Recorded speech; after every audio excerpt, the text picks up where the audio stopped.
വേദിയിൽ സന്നിഹിതനായിരിക്കുന്ന ഇന്നത്തെ മുഖ്യപ്രഭാഷകൻ Shri Shankuttidas, വിചാരകേന്ദ്രത്തിൻ്റെ director Sanjayan sir, മറ്റ് ബഹുമാനപ്പെട്ട ഭാരവാഹികൾ, വിവിധ സ്ഥലങ്ങളിൽ നിന്ന് എത്തിച്ചേർന്നിരിക്കുന്ന വിചാരകേന്ദ്ര അംഗങ്ങൾ, സഹോദരീ സഹോദരന്മാരെ, ഇന്ന് നമ്മൾ രണ്ടാമത്തെ സഭയിലേക്ക് കടക്കുകയാണ്. ഈ സഭയുടെ വിഷയം നിയമവാഴ്ച, പൗരധർമ്മം, വികസനം, ജൻസി കലാപങ്ങളുടെ പശ്ചാത്തലത്തിൽ വളരെ വിപുലമായിട്ടുള്ള അല്ലെങ്കിൽ 3-4 വിഷയങ്ങൾ കൂട്ടിച്ചേർത്തിട്ടുള്ള ഒരു സബ്ജക്റ്റാണ് ഇന്ന് ഡിസ്കസ് ചെയ്യാനുള്ളത്. ജൻസി കലാപം നമുക്കെല്ലാം അറിയാം, കഴിഞ്ഞ വർഷങ്ങളായിട്ട് നമ്മൾ കേട്ടുകൊണ്ടിരിക്കുന്നതാണ്. എന്താണ് ജൻസി എന്നുള്ളതുകൊണ്ട് ഉദ്ദേശിക്കുന്നത്? ജൻസി എന്ന് പറഞ്ഞാൽ ഈ 2000 ആണ്ടിനോടടുപ്പിച്ച് ജനിച്ച തലമുറയാണ് അതുകൊണ്ട് സൂചിപ്പിക്കുന്നത്. 1997 മുതൽ 2012 വരെ എന്നൊരു വളരെ വിശാലമായ ഒരു നിർവചനം അതിന് കൊടുക്കുന്നുണ്ട്. എന്താണ് ഈ തലമുറയുടെ പ്രത്യേകത? അവർ ജനിച്ച് സാക്ഷരരാകുമ്പോൾ തന്നെ ആധുനിക ഗാഡ്ജറ്റ്സ്, ഇൻ്റർനെറ്റ്, മൊബൈൽ ഫോൺ അങ്ങനെയുള്ള നവമാധ്യമങ്ങളുമായിട്ടുള്ള അവരുടെ അക്വൈൻറ്റൻസ്, പുതിയ സഹസ്രാബ്ദത്തിലെ പശ്ചാത്തലം, ഇതെല്ലാം അവരിലുണ്ടാക്കുന്ന പുതിയ ഒരു ചിന്താഗതിയും അവരുടെ പ്രതികരണങ്ങളുമാണ് ഈ ഒരു തലമുറയെ ഈ ഒരു പേരിട്ട് വിളിക്കാൻ പ്രാഥമികമായും കാരണമാകുന്നത്. ഇവിടെ പ്രസക്തമായൊരു ചോദ്യമുണ്ട്. ഒരു ഏജ് ഗ്രൂപ്പ് അല്ലെങ്കിൽ വിഷയത്തിൻ്റെ ഒരു ബ്രാക്കറ്റ് മാത്രമാണോ ഒരു ജനസമൂഹത്തിൻ്റെ മുഴുവൻ വികാരങ്ങളെയും പ്രതികരണങ്ങളെയും അഭിപ്രായങ്ങളെയും പ്രവൃത്തിയെയും എല്ലാം സ്വാധീനിക്കുന്നത് എന്നുള്ളത്? അങ്ങനെയല്ലെന്ന് നമുക്കറിയാം. എല്ലാ പ്രായത്തിലും എല്ലാ ചിന്താഗതിയിലുള്ള ആൾക്കാരുണ്ടാകുമെന്നുള്ളതറിയാം. പാശ്ചാത്യ മനഃശാസ്ത്രം പറയുകയാണെങ്കിൽ ego states, parent ego, child ego അല്ലെങ്കിൽ അഡൾട്ട് ഈഗോ, അതിൻ്റെ അവാന്തര വിഭാഗങ്ങൾ ഒരു വ്യക്തിയുടെ പ്രതികരണങ്ങളെ, അഭിപ്രായങ്ങളെ എല്ലാം സ്വാധീനിക്കുന്നുണ്ട്. Personal values, eternal and universal വാല്യൂസിൽ നിന്ന് വ്യത്യസ്തമായ personal values, political, aesthetic, social, economic, theoretic എന്നിങ്ങനെ സൈക്കോമെട്രിക് ഇൻസ്ട്രുമെൻറ്റ്സ് കൊണ്ട് അളക്കാവുന്നതും അങ്ങനെ അളക്കാൻ പറ്റാത്ത റിലീജിയസ് എന്നുള്ള പേഴ്സണൽ വാല്യൂസ്, അവ ഇതിനെ ഓരോ വ്യക്തിയുടെയും വ്യക്തിത്വത്തെയും പ്രതികരണങ്ങളെയും സ്വാധീനിക്കുന്നതായിട്ട് പാശ്ചാത്യ മനഃശാസ്ത്രം പറയുന്നു. ഇനി നമ്മൾ ഭാരതീയ ചിന്താഗതിയിലേക്ക് വരികയാണെങ്കിൽ ത്രിഗുണങ്ങൾ, സാത്വികം, രാജസം, താമസം എന്നുള്ള ത്രിഗുണങ്ങളുടെ പെർമ്യൂട്ടേഷൻ, കോമ്പിനേഷൻസ് ആണ് ഓരോ വ്യക്തിയും. അതുകൊണ്ട് തന്നെ അതനുസരിച്ചിട്ട് അദ്ദേഹത്തിൻ്റെ വ്യക്തിത്വം, അഭിപ്രായം, പ്രതികരണം, പ്രവർത്തനങ്ങളെല്ലാം മാറിക്കൊണ്ടിരിക്കുന്നു.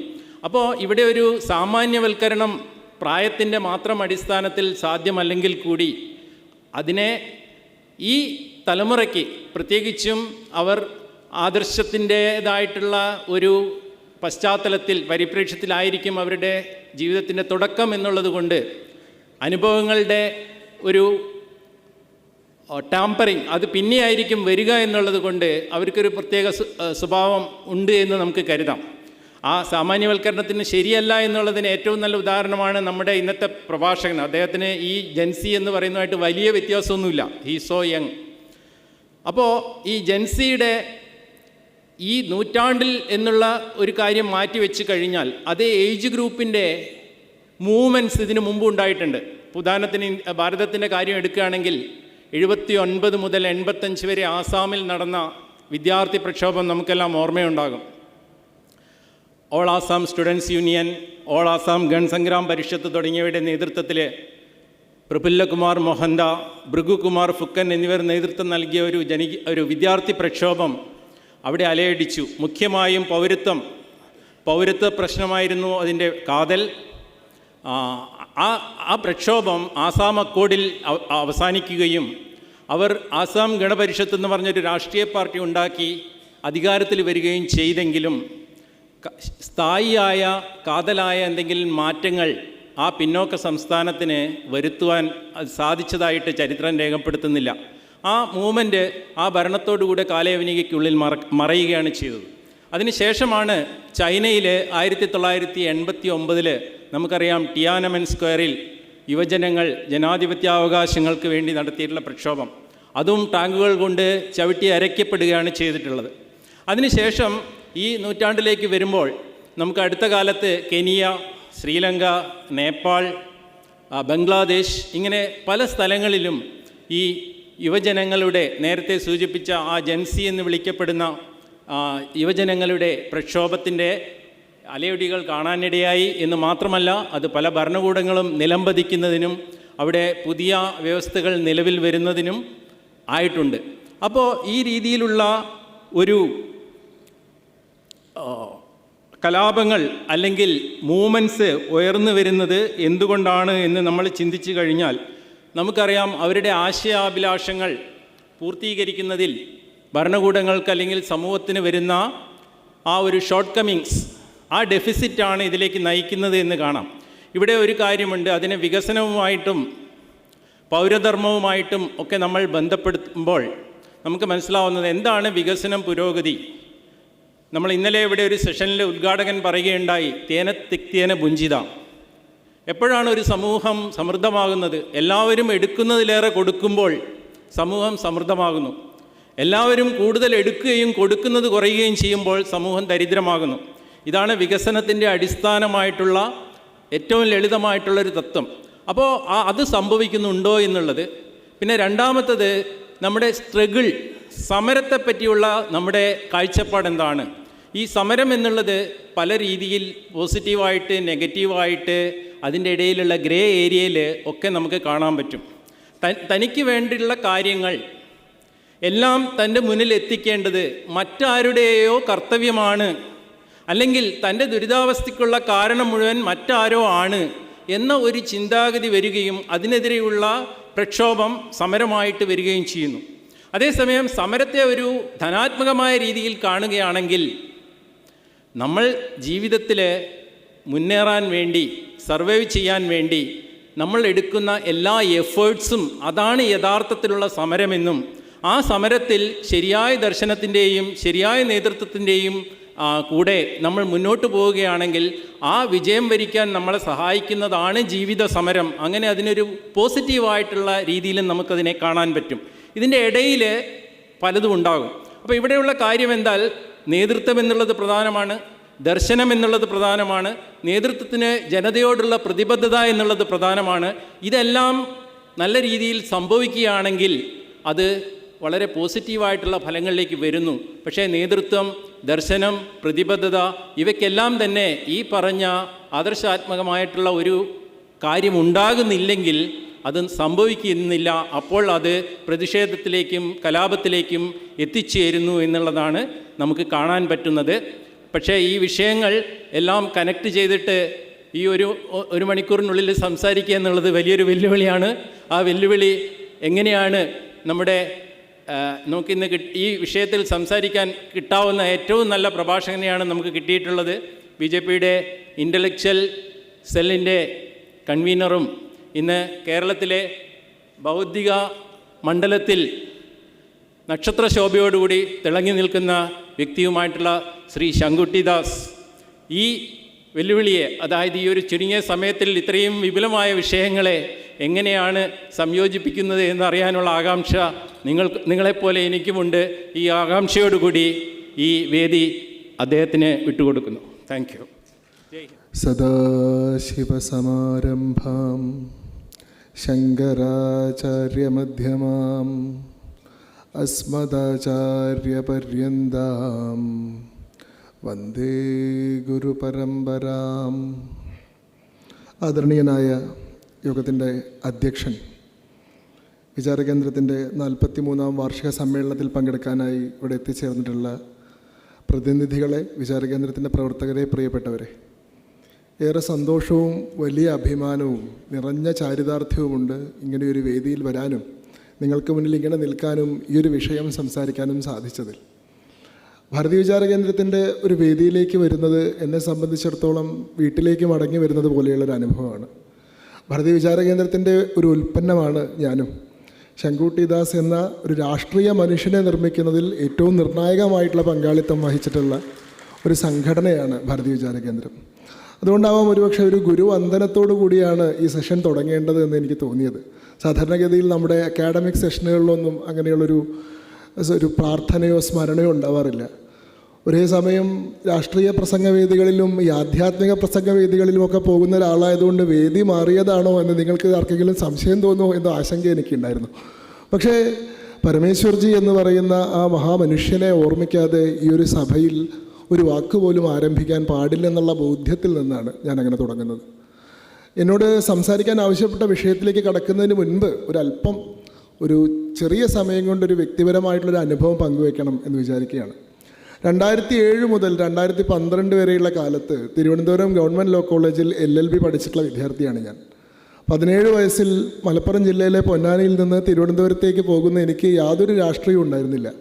എന്നാൽ ഗവൺമെൻറ് ലോ കോളേജ് എന്ന് പറയുന്ന SFIയുടെ ചെങ്കോട്ടയിൽ ചെന്ന് വിടുകയും അവിടെയുള്ള ഇവരുടെ ജനാധിപത്യ ധ്വംസനങ്ങൾക്ക് നേരിട്ട് ഇരയാവുകയും ചെയ്ത സമയത്ത് എന്താണ് ശരിയായിട്ടുള്ള രാഷ്ട്രീയം എന്നതിനെ പറ്റിയിട്ടൊന്നും ധാരണയില്ലെങ്കിലും ഇതൊരു തെറ്റായിട്ടുള്ള രാഷ്ട്രീയമാണ് എന്ന ബോധ്യം എനിക്കുണ്ടായിരുന്നു.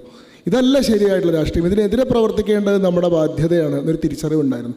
അങ്ങനെ ആദ്യ വർഷം മുതൽ തന്നെ ആ ചെങ്കോട്ടയിൽ SFIക്ക് എതിരായിട്ടുള്ള പ്രവർത്തനത്തിൽ ഏർപ്പെടുകയും അതിൻ്റെ പേരിൽ ശാരീരികമായി കായികമായിട്ടുള്ള ആക്രമണം വരെ നേരിടുകയും ചെയ്ത ഘട്ടത്തിലാണ് ഇനി അവിടെ തുടർന്ന് പഠിക്കാൻ കഴിയില്ല എന്ന് തോന്നിയൊരു സമയത്താണ് അഭയത്തിനായി രക്ഷയ്ക്കായി വിചാരകേന്ദ്രത്തിൽ പോയി ഞാൻ പരമേശ്വർജിയുടെ അഭയം ആവശ്യപ്പെടുന്നത്. എനിക്ക് ഒന്നല്ലെങ്കിൽ കോഴ്സ് നിർത്തി തിരിച്ചു പോകേണ്ട അവസ്ഥയാണ്, അതല്ലെങ്കിൽ ഇവിടെ പഠിക്കണമെങ്കിൽ എനിക്കൊരു സംരക്ഷണം വേണം ആവശ്യപ്പെട്ടുകൊണ്ടാണ്. അന്ന് പരമേശ്വർജി എന്നോട് അവിടെ നിന്നോളാൻ പറഞ്ഞതുകൊണ്ടാണ്, എനിക്ക് ദയാപൂർവം ഒരഭയം തന്നതുകൊണ്ടാണ് എനിക്ക് LLB പൂർത്തീകരിക്കാനും പഠിക്കാനും ഒക്കെ സാധിച്ചത്. പക്ഷേ വിചാരകേന്ദ്രത്തിൽ അങ്ങനെ ചിലവാക്കിയിട്ടുള്ള 2 വർഷങ്ങൾ 2010 മുതൽ 2012 വരെ പരമേശ്വർജിയുടെ സാന്നിധ്യത്തിൽ, അദ്ദേഹത്തിൻ്റെ സാമീപ്യത്തിൽ, അദ്ദേഹത്തിൻ്റെ അനുഗ്രഹാശിസ്സുകൾ ആവോളം നുകർന്നുകൊണ്ട് ജീവിക്കാൻ സാധിച്ചിട്ടുള്ള ആ 2 വർഷങ്ങൾ എന്നെ സംബന്ധിച്ചിടത്തോളം വലിയൊരു ലേണിംഗ് പീരീഡായിരുന്നു. ധാരാളം പഠിക്കാനും ധാരാളം അറിയാനും ധാരാളം അന്വേഷിക്കാനും സാധിച്ചിട്ടുള്ളൊരു സമയമാണ്. ഞാൻ വിചാരകേന്ദ്രത്തിൻ്റെ പ്രവർത്തകനായിട്ടാണ് രാഷ്ട്രീയ പ്രവർത്തനം തുടങ്ങുന്നത്, ABPയുടെ പ്രവർത്തനമായിട്ട് പോലുമല്ല. വിചാര സദസ്സുകൾ, എല്ലാ മാസവും നടന്നിരുന്ന വിചാര സദസ്സുകളിൽ സംവാദകനോ പ്രഭാഷകനോ ആയിട്ടല്ല, മേശയും കസേരയൊക്കെ പിടിച്ചിടുന്ന വോളണ്ടിയറായിട്ട്, മേശയൊക്കെ തുടയ്ക്കുന്ന സന്നദ്ധ സേവകനായിട്ടാണ്. പുത്തരിക്കണ്ടം മൈതാനം പോലെയുള്ള സ്ഥലങ്ങളിൽ ആൾ കൂടുന്ന സമയത്ത് വൈകുന്നേരം വിചാരകേന്ദ്രത്തിൻ്റെ പുസ്തകങ്ങൾ ചുമടായി കൊണ്ടു നടന്ന് വിറ്റിരുന്ന പ്രവർത്തകനായിട്ടൊക്കെ രാഷ്ട്രീയ പ്രവർത്തനം നടത്തിയിട്ടുള്ള ആളാണ് ഞാൻ.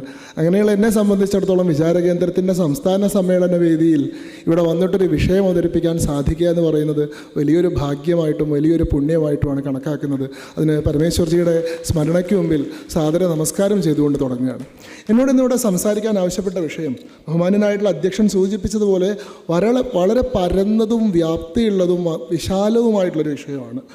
അതിൽ നിയമവാഴ്ച, പൗരധർമ്മം, വികസിത ഭാരതം, ജൻസി കലാപങ്ങളുടെ പശ്ചാത്തലത്തിൽ എന്നുള്ളതാണ്. 1 മണിക്കൂർ നീണ്ടു നിൽക്കുന്നൊരു അവതരണത്തിൽ സ്വാഭാവികമായി ഈ മേഖലകളെയെല്ലാം സ്പർശിക്കുന്നത് പ്രായോഗികമായിട്ടുള്ള പരിമിതികളുള്ളതുകൊണ്ട് ഞാൻ അതിലൊരു സൂത്രം പ്രയോഗിക്കാം എന്ന് വിചാരിക്കുകയാണ്. ഞാൻ ഈ ജൻസി കലാപങ്ങളെ അതിൻ്റെ പശ്ചാത്തലമായി തന്നെ, വിഷയം സൂചിപ്പിക്കുന്നത് പോലെ അതിൻ്റെ പശ്ചാത്തലമായി കണ്ടുകൊണ്ട് വികസിത ഭാരതത്തെ നമ്മുടെ അന്തിമമായിട്ടുള്ള ലക്ഷ്യവും അതിനായി നിയമവാഴ്ച എന്നത് അതിലേക്കുള്ള മാർഗവും പൗരധർമ്മം എന്നത് ആ മാർഗത്തിൽ സഞ്ചരിക്കുമ്പോൾ നമ്മൾ പാലിക്കേണ്ട അവധാനതയും അതിനു വേണ്ടിയിട്ടുള്ളൊരു ആചരണവുമായി കണക്കാക്കേണ്ടതുണ്ട് എന്നാണ് ഞാൻ മനസ്സിലാക്കുന്നത്. അങ്ങനെ ചെയ്യുമ്പോൾ അവ പരസ്പര ബന്ധിതമാണ്, വിഭിന്നമായിട്ടുള്ള വിഷയങ്ങളല്ല എന്നൊരു തിരിച്ചറിവ് നമുക്കുണ്ടാവുന്നുണ്ട്. ജൻസിയെ സംബന്ധിച്ച് ബഹുമാന്യനായിട്ടുള്ള അധ്യക്ഷൻ വളരെ കൃത്യമായി സൂചിപ്പിച്ചു. പുതിയ തലമുറയെ വ്യവഹരിക്കാൻ വേണ്ടി നമ്മൾ ഉപയോഗിക്കുന്ന ശബ്ദമാണ് ജൻസി എന്ന് പറയുന്നത്. സാങ്കേതികമായി പറഞ്ഞാൽ 1997 2012 ഇടയിൽ ജനിച്ചിട്ടുള്ള ആളുകളെയാണ് നമ്മൾ കാലത്തിനനുസരിച്ചിട്ട് ജനറേഷൻസിനെ തരംതിരിക്കുമ്പോൾ 2013 മുതൽ ഇന്ന് വരെയുള്ള തലമുറയെ നമ്മൾ എന്താ പറയുക, ജെൻ ആൽഫ എന്ന് വിളിക്കുന്നത് പോലെ 1981 മുതൽ 1996 വരെയുള്ള തലമുറയെ നമ്മൾ ജെൻ നെക്സ് അല്ലെങ്കിൽ മില്ലേനിയൽസ് എന്ന് വിളിക്കുന്നത് പോലെ, അതിനു മുമ്പുള്ള തലമുറയെ നമ്മൾ ബേബി ബൂമേഴ്സ് എന്നോ ഒക്കെ വിളിച്ചിരുന്നത് പോലെ 1997 2012 ഇടയിൽ ജനിച്ചിട്ടുള്ള ആ തലമുറയാണ് നമ്മൾ ജെൻസി എന്ന് വിളിക്കുന്നത്. ജെൻസിയുടെ പ്രത്യേകത അവരെല്ലാ ആധുനിക സൗകര്യങ്ങളും സങ്കേതങ്ങളുമുള്ള കാലത്തേക്കാണ് പിറന്നു വീഴുന്നത് എന്നതാണ്. സ്മാർട്ട് ഫോണുകളുള്ള കാലത്തേക്ക്, അതേപോലെ തന്നെ സോഷ്യൽ മീഡിയ ഉള്ള കാലഘട്ടത്തിലേക്ക്, ഇൻ്റർനെറ്റ് പെനിട്രേഷൻ 100% എത്തിക്കഴിഞ്ഞിട്ടുള്ള കാലഘട്ടത്തിലേക്ക്, എല്ലാവർക്കും സമൂഹ മാധ്യമങ്ങളിൽ അക്കൗണ്ടുകളും വെർച്വൽ ഐഡൻറ്റിറ്റിയും ഉണ്ടാവുന്ന കാലത്തേക്ക്, ലോകം മുഴുവൻ ഒരു ഗ്ലോബൽ വില്ലേജായി പരിണമിച്ച് എല്ലാവരും പരസ്പരം ബന്ധിക്കപ്പെട്ടിരിക്കുന്ന ഒരു കാലഘട്ടത്തിലാണ് അവർ ജനിച്ചു വളരുന്നത്. അവിടുത്തെ അത് വലിയ സാധ്യതകൾ തുറന്നിടുന്നതിനൊപ്പം തന്നെ അതൊരു തരത്തിലുള്ള പരിമിതിയും പ്രതിസന്ധിയും സൃഷ്ടിക്കുന്നുണ്ട്. കഴിഞ്ഞ തലമുറയുടെ സംഘർഷങ്ങളെയോ കഴിഞ്ഞ തലമുറയുടെ ജീവിതാനുഭവങ്ങളെയോ ഉൾക്കൊള്ളാൻ അവർക്ക് സാധിക്കുന്നില്ല എന്നുള്ളത് അതിലത്തെ ഒരു പരിമിതിയാണെങ്കിൽ, വളരെ അപ്ഡേറ്റഡ് ആണ്, ആധുനികമായിട്ടുള്ള എല്ലാ ചിന്താസരണികളെ പറ്റിയിട്ടും വിരൽത്തുമ്പിൽ വിജ്ഞാനമുള്ളവരാണ് അവർ എന്നത് അവരെ സംബന്ധിച്ചിടത്തോളം വലിയൊരു സാധ്യതയായി മാറുന്നുണ്ട്. നമ്മൾ ജെൻസികളെ പറ്റി ഇപ്പോൾ സംസാരിക്കാനുള്ള കാരണം, ഈ അടുത്ത കാലം വരെ നമ്മൾ ധരിച്ചിരുന്നത് ജെൻസികൾ രാഷ്ട്രീയത്തിൽ യാതൊരു താല്പര്യവുമില്ലാത്ത, വളരെ സ്വകാര്യമായ വ്യക്തിഗതമായിട്ടുള്ള ജീവിതത്തിൽ മാത്രം ശ്രദ്ധിക്കുന്ന, അവരുടെ മെൻ്റൽ ഹെൽത്തിനെ പറ്റിയിട്ടും അവരുടെ പ്രൈവസിയെ പറ്റിയിട്ടും അവരുടെ അവകാശങ്ങളെ പറ്റിയിട്ടും മാത്രം ആശങ്കാകുലരായിരുന്ന, പൊതുസമൂഹത്തെപ്പറ്റി സഹജീവികളെ പറ്റി ചിന്തയോ കരുണയോ ഇല്ലാത്ത അരാഷ്ട്രീയവാദികളായിട്ടുള്ള മനുഷ്യരാണ് എന്ന നിലയിലാണ് പൊതുവെ ജെൻസികളെ വ്യവഹരിച്ചിരുന്നെങ്കിൽ, ജെൻസികളുടെ നേതൃത്വത്തിൽ സാമൂഹ്യ പരിഷ്കരണത്തിനുള്ള, സാമൂഹിക പരിണാമത്തിലുള്ള വിപ്ലവങ്ങളും കലാപങ്ങളും തന്നെ നടന്നു തുടങ്ങിയിട്ടുള്ള കാലത്താണ് ജെൻസികൾ രാഷ്ട്രീയമായി അഭിസംബോധന ചെയ്യപ്പെടേണ്ട ഒരു വളരെ പ്രധാനപ്പെട്ട സമൂഹമാണ് എന്ന തിരിച്ചറിവുണ്ടാകുന്നു. ജെൻസി കലാപങ്ങളുടെ ഏറ്റവും അവസാനത്തെ നമ്മുടെ മുന്നിലുള്ള അനുഭവമാണ് നേപ്പാളിൽ നടന്നിട്ടുള്ള ജെൻസി റവല്യൂഷൻ എന്ന് പറയുന്നത്. യഥാർത്ഥത്തിൽ കൾച്ചറൽ മാർക്സിസം എന്ന് പറയുന്ന ഒരു സങ്കേതത്തിലൂടെ യുവതലമുറയെ എങ്ങനെ കലാപകാരികളും പ്രക്ഷോഭകാരികളുമാക്കി മാറ്റിയെടുക്കാം, സ്റ്റേറ്റിനെ ഓൾട്ടർ ചെയ്യുന്നതിന് വേണ്ടി, സ്റ്റേറ്റിൻ്റെ സ്റ്റെബിലിറ്റി ഓൾട്ടർ ചെയ്യുന്നതിന് വേണ്ടിയിട്ടുള്ള ഒരു ഉപാധിയായിട്ട് കൾച്ചറൽ മാർക്സിസം എന്ന ടൂളിനെ എങ്ങനെ ഉപയോഗിക്കാമെന്ന് പറയുന്ന ഫ്രാങ്ക്ഫർട്ട് സ്കൂളിൻ്റെ ചിന്താ പദ്ധതിയുടെ ഉൽപ്പന്നമായിട്ട് നമ്മൾ അമേരിക്കയിലുള്ള ബ്ലാക്ക് ലൈവ്സ് മാറ്റേഴ്സ് പോലെയുള്ള പ്രതിഷേധങ്ങൾ മുതൽ ജെൻസി റവല്യൂഷൻ എന്നുള്ള ശബ്ദം നമ്മൾ കേട്ടു തുടങ്ങിയിട്ടുണ്ട്. പക്ഷേ അത് 2025 എത്തുമ്പോൾ, നേപ്പാളിലെ റവല്യൂഷനിലേക്ക് നടത്തുമ്പോൾ ഒരു ടോട്ടൽ റെജൈം ചേഞ്ച്, നിലനിൽക്കുന്ന ഭരണകൂടത്തെ മാറ്റിമറിച്ചുകൊണ്ട് പുതിയൊരു ഭരണകൂടത്തെ സ്ഥാപിക്കുക എന്ന് പറയുന്ന വളരെ പൊളിറ്റിക്കലായിട്ടുള്ളൊരു മുദ്രാവാക്യം ഏറ്റെടുത്തുകൊണ്ട് നടക്കുന്ന ഒരു ജെൻസി വിപ്ലവത്തെ നമ്മളവിടെ കാണുന്നുണ്ട്. നേപ്പാളിലെ കലാപത്തെ സംബന്ധിച്ച് നമുക്കതിൻ്റെ ഒരു ചെറിയ പശ്ചാത്തലം ഒന്ന് പരിശോധിച്ച് പോകാമെന്ന് വിചാരിക്കുകയാണ്. എല്ലാ കലാപങ്ങൾക്കും ഒരു ഇമ്മീഡിയറ്റ് റീസണും ഒരു റിയൽ റീസണും ഉണ്ട്, ഒരു അടിയന്തരമായിട്ടുള്ള കാരണവും ഒരു യഥാർത്ഥ കാരണവും ഉണ്ട്. നേപ്പാളിൽ സംഭവിക്കുന്നത് 26ഓളം സോഷ്യൽ മീഡിയ പ്ലാറ്റ്ഫോമുകളെ ഗവൺമെൻറ് ഏകപക്ഷീയമായിട്ട് ഒരു ദിവസം നിരോധിക്കാൻ തീരുമാനിക്കുന്നു എന്നുള്ളതാണ്. ഫേസ്ബുക്ക് ആവട്ടെ, യൂട്യൂബ് ആവട്ടെ, വാട്സപ്പ് ആവട്ടെ, ട്വിറ്റർ ആവട്ടെ, ഇൻസ്റ്റാഗ്രാം ആവട്ടെ, അങ്ങനെ യുവതലമുറ ഈ ജെൻസി രാവിലെ ഉണരുന്നതും രാത്രി ഉറങ്ങുന്നതും ഏത് ലോകത്താണോ ആ ലോകം ഒരു സുപ്രഭാതത്തിൽ പെട്ടെന്ന് അപ്രത്യക്ഷമാവുകയാണ്. അത് ആളുകളുടെ വിനോദത്തിന് വേണ്ടി മാത്രമുള്ള ഉപാധികളല്ല ഇത്. അതിലൂടെ അവർ ജോലി ചെയ്യുന്നുണ്ട്, ടൂറിസവുമായി ബന്ധപ്പെട്ടിട്ടുള്ള ജോലികൾ, വിദേശത്തുള്ള പല ആളുകളുമായിട്ടുള്ള ബന്ധങ്ങൾ, സൗഹൃദങ്ങൾ, പ്രണയങ്ങൾ, കുടുംബം, ഇങ്ങനെയൊക്കെയുള്ള സംവിധാനങ്ങളെല്ലാം സോഷ്യൽ മീഡിയയുമായി ബന്ധപ്പെട്ട് നിൽക്കുന്ന കാലത്ത് സോഷ്യൽ മീഡിയയിലൂടെ ഗവൺമെൻറ്റിനെതിരായിട്ടുണ്ടാവുന്ന ആങ്കറിനെ, സർക്കാരിനെതിരായിട്ടുണ്ടാവുന്ന രോഷത്തെ പ്രതിരോധിക്കാൻ മറ്റ് മാർഗങ്ങളില്ലെന്ന് കരുതിക്കൊണ്ട് ഏകപക്ഷീയമായിട്ട് 26 സോഷ്യൽ മീഡിയ പ്ലാറ്റ്ഫോമുകളെ നിരോധിക്കുന്നതിനെതിരായിട്ടാണ് ആ കലാപം തുടങ്ങുന്നത്. ഇതാണ് അതിൻ്റെ ഇമ്മീഡിയറ്റ് റീസൺ. എന്നാൽ യഥാർത്ഥത്തിലുള്ള അതിൻ്റെ കാരണം, രാജഭരണം നിരോധിക്കപ്പെട്ടതിന് ശേഷം ജനാധിപത്യ ഭരണകൂടം എന്ന പേരിൽ കമ്മ്യൂണിസ്റ്റ് ഭരണം നേപ്പാളിൽ ആരംഭിച്ചത് മുതലുണ്ടായിട്ടുള്ള ജനദ്രോഹപരമായിട്ടുള്ള നയങ്ങളോടുള്ള അക്യുമുലേറ്റഡ് ആങ്കർ, അതിനെതിരെയുള്ള കുറേ കാലമായിട്ട് ആർജിതമായിട്ടുള്ള ആ രോഷമാണ് ഒരു പക്ഷേ ഏറ്റവും അവസാനം കലാപമായിട്ട് മാറുന്നത്. കാരണം നെപ്പോ കിഡ്സ് എന്ന് പറയുന്ന ഒരു ട്രെൻഡ് കഴിഞ്ഞ 2-3 വർഷമായിട്ട് നേപ്പാളിലെ സമൂഹ മാധ്യമങ്ങളിൽ പ്രചരിക്കുകയായിരുന്നു. നിങ്ങൾക്കറിയാം, അവിടെ രാജാവിനെ ഒരു രാത്രി വീട്ടിലേക്ക് രാജകുടുംബത്തിലെ ഒരു അംഗം തന്നെ കുടുംബത്തിലെ മുഴുവൻ അംഗങ്ങളെയും, രാജാവിനെയും ഭാര്യയും 17 രാജകുടുംബാംഗങ്ങളെയും ഉന്മൂലനം ചെയ്തുകൊണ്ടാണ് ആ രാജകുടുംബത്തെ ഇല്ലാതെ ചെയ്തത്. അതിനുശേഷമാണ് കമ്മ്യൂണിസ്റ്റ് പാർട്ടി ഓഫ് നേപ്പാളിൻ്റെ നേതൃത്വത്തിൽ, പ്രചണ്ഡയുടെയൊക്കെ നേതൃത്വത്തിൽ ഒരു വിപ്ലവം നടത്തി രാജഭരണം അവസാനിപ്പിച്ചുകൊണ്ട് നേപ്പാളിലെ ഭരണം പിടിച്ചെടുക്കുന്നതും പുതിയ ഭരണഘടന കൊണ്ടുവരുന്നതും അതിനുശേഷം ജനാധിപത്യ സർക്കാർ എന്നുള്ള പേരിൽ തുടർച്ചയായിട്ട് കമ്മ്യൂണിസ്റ്റ് പാർട്ടിയുടെ ഭരണം അവിടെ നേപ്പാളിൽ വരികയും ചെയ്യുന്നത്. ഇതിലൂടെ ജനങ്ങളുടെ ജീവിത ജീവിതം ഒട്ടും മെച്ചപ്പെട്ടില്ലെന്ന് മാത്രമല്ല, പാർട്ടി നേതാക്കന്മാർ വളരെ ആർഭാട ജീവിതം നയിക്കുകയും അവരുടെ മക്കളെല്ലാം വിദേശ സർവകലാശാലകളിൽ പഠിക്കുന്നു, ബെൻസിലും മെർസിഡീസിലും അതേപോലെ തന്നെ BMW കാറുകളിലും സഞ്ചരിക്കുന്നു, വിലയേറിയ ഗാഡ്ജറ്റുകൾ ഉപയോഗിക്കുന്നു. എന്നാൽ സാധാരണ മനുഷ്യരുടെ ജീവിതം ദയനീയതയിൽ നിന്ന് അതിദയനീയതയിലേക്ക് പോയിക്കൊണ്ടിരിക്കുന്നു. തൊഴിലില്ലായ്മ നിരക്ക് വർദ്ധിക്കുന്നു, പട്ടിണി നിരക്ക് വർദ്ധിക്കുന്നു എന്നുള്ളൊരു രോഷമാണ് ഈ നെപ്പോ കിഡ്സ് എന്ന് പറയുന്ന ട്രെൻഡിങ്ങിലൂടെ വന്നത്. ഇതിനെ പ്രതിരോധിക്കാനുള്ളൊരു ഉപാധിയായിട്ടാണ് സോഷ്യൽ മീഡിയ നിരോധിക്കുന്നതെങ്കിൽ അതിനെതിരെയുള്ള സമരം യഥാർത്ഥത്തിൽ ആവശ്യപ്പെടുന്നത് നേപ്പാളിൽ ഈ പറയുന്ന ജനാധിപത്യ ഭരണത്തെ അവസാനിപ്പിച്ച് പഴയ രാജഭരണത്തെ പുനഃസ്ഥാപിക്കണം എന്നുള്ളതാണ്. ഹിന്ദു ഭരണത്തെ തിരിച്ചു കൊണ്ടുവരണം എന്ന് പറഞ്ഞുകൊണ്ടാണ്. ഹിന്ദു നേപ്പാളിനെ പുനഃസ്ഥാപിക്കണം, ജനാധിപത്യ മതേതര നേപ്പാളിന് പകരം പഴയ ഹൈന്ദവ നേപ്പാളിനെ, റോയൽ നേപ്പാളിനെ തിരിച്ചു കൊണ്ടുവരണം എന്ന് പറഞ്ഞുകൊണ്ടാണ് യുവാക്കൾ തെരുവിലേക്ക് ഇറങ്ങുന്നത്.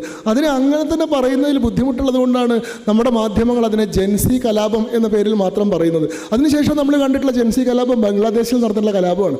ബംഗ്ലാദേശിലെ കലാപത്തെ ജൻസി കലാപം എന്ന് വിളിക്കുന്നതിലെ വൈരുദ്ധ്യം, ബംഗ്ലാദേശിലെ കലാപകാരികൾ ആവശ്യപ്പെടുന്നത് ആധുനിക കാലഘട്ടത്തിൻ്റെ സൗകര്യങ്ങളും സങ്കേതങ്ങളും ഞങ്ങൾക്ക് വേണമെന്നല്ല, 6ാം നൂറ്റാണ്ടിലുള്ള സങ്കേതങ്ങളിലേക്ക് മടങ്ങിപ്പോകണം എന്നാവശ്യപ്പെട്ടുകൊണ്ട് നടക്കുന്ന കലാപത്തെയും നമ്മൾ ജൻസി കലാപം എന്നാണ് വിളിക്കുന്നത്.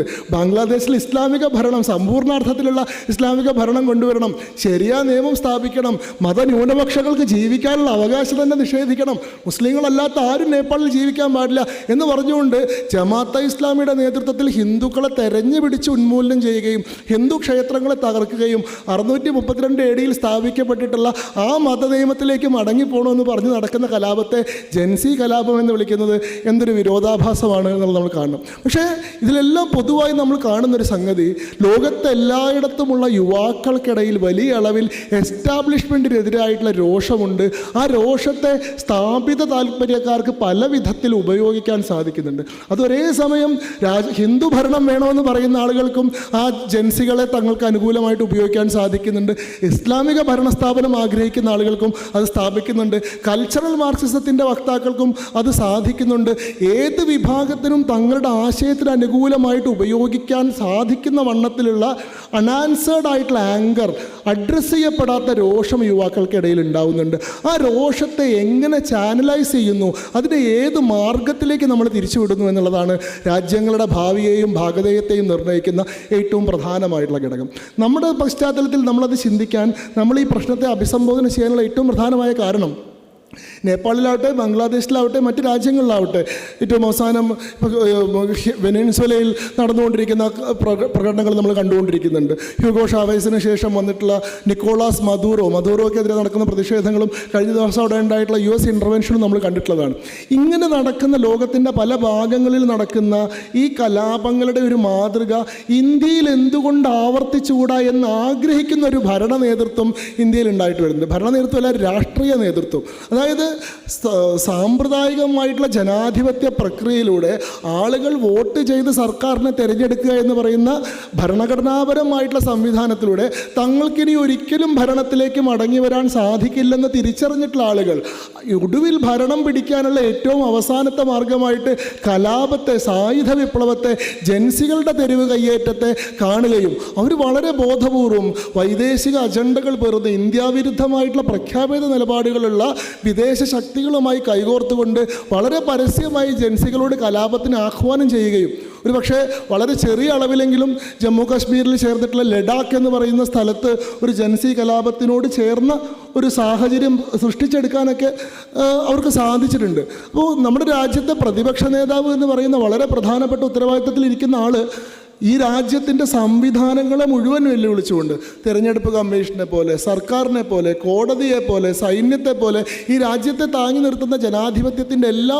തൂണുകളുടെയും വിശ്വാസ്യതയെ വെല്ലുവിളിച്ചുകൊണ്ട് അതിനൊക്കെ പരിഹാരമായിട്ട് ആഹ്വാനം ചെയ്യുന്നത്, ആവശ്യപ്പെടുന്നത് ജൻസികൾ തെരുവിലേക്ക് ഇറങ്ങണം, ജൻസികൾ ഈ പ്രശ്നത്തിനെ അഭിസംബോധന ചെയ്യണമെന്നാണ്. അപ്പോൾ ആ രീതിയിൽ നേപ്പാളിലൊക്കെ നടക്കുന്നത് പോലെയുള്ള റെജൈം ചേഞ്ച് ഇന്ത്യയിലും ജൻസി കലാപത്തിലൂടെ സൃഷ്ടിച്ചെടുക്കാം എന്നൊരു താല്പര്യം വളരെ പ്രകടമായി, വളരെ വിസിബിളായി തെരുവിലേക്ക് എത്തിക്കഴിഞ്ഞിട്ടുള്ള കാലഘട്ടത്തിൽ ജൻസികളെ രാഷ്ട്രീയമായി തന്നെ അഭിസംബോധന ചെയ്യുകയും അവരുടെ ആങ്കറിനെ കൃത്യമായി ചാനലൈസ് ചെയ്യുകയും ചെയ്യുക എന്ന് പറയുന്നത് വികസിത ഭാരതം എന്ന് പറയുന്ന ലക്ഷ്യത്തെ വിഭാവനം ചെയ്യുന്ന മുഴുവൻ മനുഷ്യരെ സംബന്ധിച്ചിടത്തോളം വളരെ പ്രധാനമായി മാറുന്നുണ്ട്. വികസിത ഭാരതം നമ്മളെ സംബന്ധിച്ചിടത്തോളം ഒരു പുതിയ സങ്കല്പമല്ല.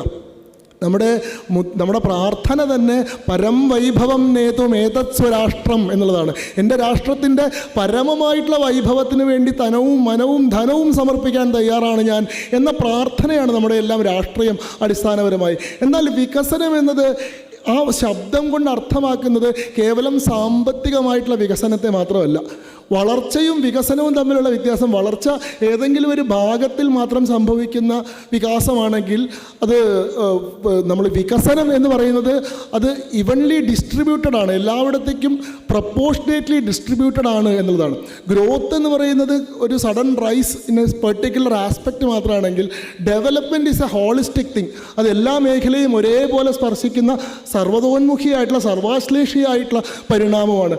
അത് കേവലം സാമ്പത്തികം മാത്രമല്ല, അത് രാഷ്ട്രീയം മാത്രമല്ല, അത് മാനസികവും ആത്മീയവും വൈകാരികവുമായിട്ടുള്ള വികസനത്തെ കൂടി യഥാർത്ഥത്തിൽ വികസനം എന്നതുകൊണ്ട് ഉദ്ദേശിക്കുന്നുണ്ട്. ഒരു രാജ്യത്തിന് സ്വാതന്ത്ര്യം കിട്ടുക എന്നതുകൊണ്ട് നമ്മൾ ഉദ്ദേശിക്കുന്നത് ആ രാജ്യത്തെ വൈദേശികാധിനിവേശത്തിൽ നിന്ന് വിമോചിപ്പിക്കുക എന്നത് മാത്രമല്ല, ആ ദേശത്ത് അധിവസിക്കുന്ന മുഴുവൻ മനുഷ്യരെയും ആത്മീയമായും മാനസികമായും ബൗദ്ധികമായും വിമോചിപ്പിക്കുക എന്നതുകൂടിയാണ്. ആ അർത്ഥത്തിൽ നമ്മൾ എത്രത്തോളം സ്വാതന്ത്ര്യം നേടിയിട്ടുണ്ട് എന്നുള്ളത് നമ്മൾ ഇപ്പോഴും ഉത്തരം കിട്ടാതെ അന്വേഷിച്ചുകൊണ്ടിരിക്കുന്നൊരു ചോദ്യമാണ്. ശരിയാണ്, 1947 ഓഗസ്റ്റ് 15 ബ്രിട്ടീഷുകാർ ഇന്ത്യയിൽ നടത്തിയിരുന്ന ബ്രിട്ടീഷ് രാജ് അവസാനിപ്പിക്കാൻ നമുക്ക് സാധിച്ചിട്ടുണ്ട്. ആ അർത്ഥത്തിൽ നമ്മളൊരു സ്വരാജ്യം നേടിയിട്ടുണ്ട്. പക്ഷേ സ്വാതന്ത്ര്യം നേടിയിട്ടുണ്ടോ എന്നൊരു ചോദ്യമാണ്. സ്വന്തം തന്ത്രത്തിൻ്റെ അടിസ്ഥാനത്തിൽ ഒരു ജനത സ്വയം വ്യവഹരിക്കുന്ന അവസ്ഥ വരുമ്പോഴാണ് ആ രാജ്യം എല്ലാ അർത്ഥത്തിലും സ്വതന്ത്രമായി എന്ന് പറയുന്നത്. എന്നാൽ ഇപ്പോഴും നമ്മൾ ഈ നിയമവാഴ്ചയുടെ സങ്കല്പത്തെ പറ്റി പറയുമ്പോൾ നമ്മൾ പിന്തുടരുന്ന നിയമവാഴ്ച ഏത് നിയമവാഴ്ചയാണ്? അത് ഡൈസി പറയുന്ന ഇംഗ്ലീഷ് റൂൾ ഓഫ് ലോ ആണ്. അത് എഡ്വേർഡ് കോക്ക് പറയുന്ന ഫ്രഞ്ച് റൂൾ ഓഫ് ലോ ആണ്.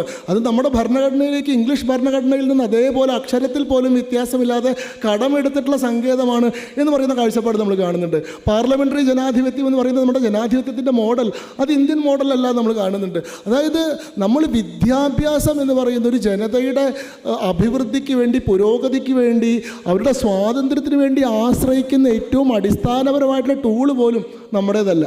എപ്പോഴും ഒരു വൈരുദ്ധ്യമായിട്ട് നമ്മൾ പറയാറുണ്ട്. ഞാൻ വിദ്യാനികേതൻ്റെ പ്രവർത്തനങ്ങളിലും ഏർപ്പെടുന്ന സമയത്ത് ചില സമയത്ത് പറയുന്നൊരു കാര്യം, ലോകത്തിൻ്റെ ബാക്കി എല്ലായിടത്തും വിദ്യാഭ്യാസം ഉണ്ടായത് ആ നാട്ടിലെ മനുഷ്യരെ കൂടുതൽ മെച്ചപ്പെട്ട മനുഷ്യരാക്കാനാണെങ്കിൽ, അവർക്ക് സാധ്യമായിട്ടുള്ള ഏറ്റവും വലിയ ഉയരത്തിലേക്ക്, അവർക്ക് സാധ്യമായിട്ടുള്ള പരമാവധി വികാസത്തിലേക്ക് അവരെ ആനയിക്കാൻ വേണ്ടിയിട്ടാണെങ്കിൽ, നമ്മുടെ നാട്ടിൽ മാത്രം വിദ്യാഭ്യാസം ഉണ്ടായത് ആ മനുഷ്യരെ മെച്ചപ്പെട്ട മനുഷ്യരാക്കാൻ വേണ്ടിയിട്ടല്ല, ആ മനുഷ്യരെ എല്ലാ കാലത്തും അടിമകളാക്കി നിർത്താൻ വേണ്ടിയിട്ടാണ്.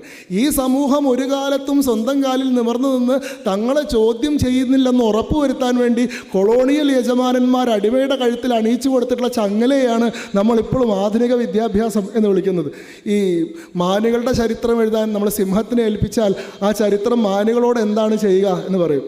ആ ചരിത്രം മാനിനോട് ചെയ്യുന്നത് അതൊരിക്കലും മാനിൻ്റെ വേദനയെ പറ്റിയിട്ടോ ത്യാഗത്തെ പറ്റിയിട്ടോ സഹനത്തെ പറ്റിയിട്ടോ സമർപ്പണത്തെ പറ്റിയിട്ടോ പറയില്ല. അത് സിംഹത്തിൻ്റെ ആഗ്രഹങ്ങളായിരിക്കും ചരിത്രം എന്ന പോലെ പറയുക. ആ ചരിത്രം മാനിനോട് പറയും, മാന് പണ്ട് തൊട്ടേ സിംഹത്തിന് ഇരയാവുന്ന ജീവിയാണ്, സിംഹത്തിന് ഇരയാവുക എന്ന് പറയുന്നത് മാനിൻ്റെ പരമമായിട്ടുള്ള ധർമ്മമാണ്. തന്നെയല്ല, സിംഹത്തിന് ഇരയാവുന്നതിലൂടെ മാത്രമേ മാനിൻ്റെ മോക്ഷമാർഗം സാധ്യമാവുള്ളൂ എന്ന് പറഞ്ഞിട്ട് ഈ ചരിത്രം പഠിക്കുന്ന മാനുകൾ സ്വമേധയാ സിംഹത്തിന് മുന്നിൽ ചെന്ന് സമർപ്പണം നടത്തുന്ന, ഇന്നൊരു സിംഹത്തെ കണ്ടു കിട്ടിയില്ലല്ലോ, എനിക്ക് ഇത്ര നിർഭാഗ്യമാണല്ലോ എന്ന് സ്വയം പരിതപിക്കുന്ന അവസ്ഥ സൃഷ്ടിക്കാൻ, ആ മട്ടിൽ ചിന്തിക്കുന്ന സമൂഹത്തെ സൃഷ്ടിക്കാൻ ചരിത്രത്തിന്, വിദ്യാഭ്യാസത്തിന്, പെഡഗോഗിക്ക് സാധിക്കും. നമ്മുടെ നാട്ടിലെ ആധുനിക വിദ്യാഭ്യാസം എന്താണ്? 1835 ഇംഗ്ലീഷ് എഡ്യൂക്കേഷൻ ആക്റ്റാണ് നമ്മുടെ ആധുനിക വിദ്യാഭ്യാസം. ആ 1835 ഇംഗ്ലീഷ് എഡ്യൂക്കേഷൻ അവതരിപ്പിക്കുന്ന സമയത്ത് മൊക്കാളെ പറയുന്നൊരു വാചകമുണ്ട്, തൊലി നിറത്തിലും രൂപത്തിലും മാത്രം ഭാരതീയരായിരിക്കുകയും കാഴ്ചപ്പാടിലും അഭിരുചിയിലും തെരഞ്ഞെടുപ്പുകളിലും മുഴുവൻ അടിമുടി ബ്രിട്ടീഷുകാരായിരിക്കുകയും ചെയ്യുന്ന ഗുമസ്തന്മാരുടെ ഒരു തലമുറയെ സൃഷ്ടിക്കാൻ, എ ജനറേഷൻ ഓഫ് ക്ലർക്സ്. ഇതാണ് മക്കൾ ഉപയോഗിക്കുന്ന ശബ്ദം. ഗുമസ്തന്മാരുടെ ഒരു തലമുറയെ സൃഷ്ടിക്കാൻ, അവർക്ക് വേണ്ടി കണക്കെഴുതുന്ന, അവർക്ക് വേണ്ടി പകർത്തെഴുത്ത് നടക്കുന്ന, അവർക്ക് വേണ്ടി കാണാപ്പാഠം പഠിക്കുന്ന ഒരു സമൂഹത്തെയാണ് അവർ ഉദ്ദേശിച്ചത്. ശാസ്ത്രജ്ഞന്മാരെ ഉണ്ടാക്കാൻ അവർ ഉദ്ദേശിച്ചിട്ടില്ല, കലാകാരന്മാരെയോ കായിക താരങ്ങളെയോ നിർമ്മിക്കാൻ അവർ ഉദ്ദേശിച്ചിട്ടില്ല, അധ്യാപകരെയോ പണ്ഡിതരെയോ മഹാന്മാരായിട്ടുള്ള മനുഷ്യരെയോ സൃഷ്ടിക്കാൻ അവർ ആഗ്രഹിച്ചിട്ടില്ല. അവരുദ്ദേശിച്ചത് കണക്കപ്പിള്ളമാരെയും ഗുമസ്തന്മാരെയും സൃഷ്ടിക്കാനാണ്. അതുകൊണ്ടാണ് നമ്മുടെ ആധുനിക വിദ്യാഭ്യാസം ഇപ്പോഴും മെമ്മറൈസിങ് പവർ മാത്രം വിദ്യാർത്ഥിയുടെ മികവിൻ്റെ മാനദണ്ഡമായി പരിഗണിക്കുന്നത്. പറഞ്ഞിരിക്കുന്നത്.